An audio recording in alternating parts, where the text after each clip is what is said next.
Hi guys, one salam Rich Zaki in the building. Back to game. waxaan ka hadli rabaa arrin aad iyo xanuunjisay. Arrintaasna waxaa waaye dhulkii hooyo oo maanta Kenya marba qayb ay goosanaysaa. Soomaaliya ayagu indhahooda shanta ah ayaa la dhacayaa. ayakiyaa isku mashquulsan inta ininka isku mashquulsan tihiin aan iniga faa'iidaystay. wallaahi bilaa tulaay wax ka xanuun badan taas ma jirto.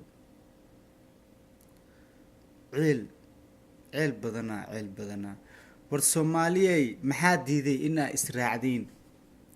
maxaa isku mashquulsan tihiin adduunyada fiiri maanta? yaa muslimiintii ayaga dhexdooda la isku diray bas.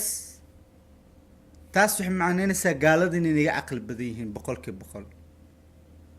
war dad diin lahaa tihiin oo macnaha diintiin aad u awood badan tahay maasha allah. yaa ilaahay aqli maskaxayna sii. maxaa diiday inaa isku maamushiin aqligiina maskaxdiina? wax la dilo iyo wax la dhaco iyo ininka bas inaa macnaha isku mashquulsiin. waa kuwaas gaaladii naga faa'iidaysanayaan. Soomaaliyana dhulkeedina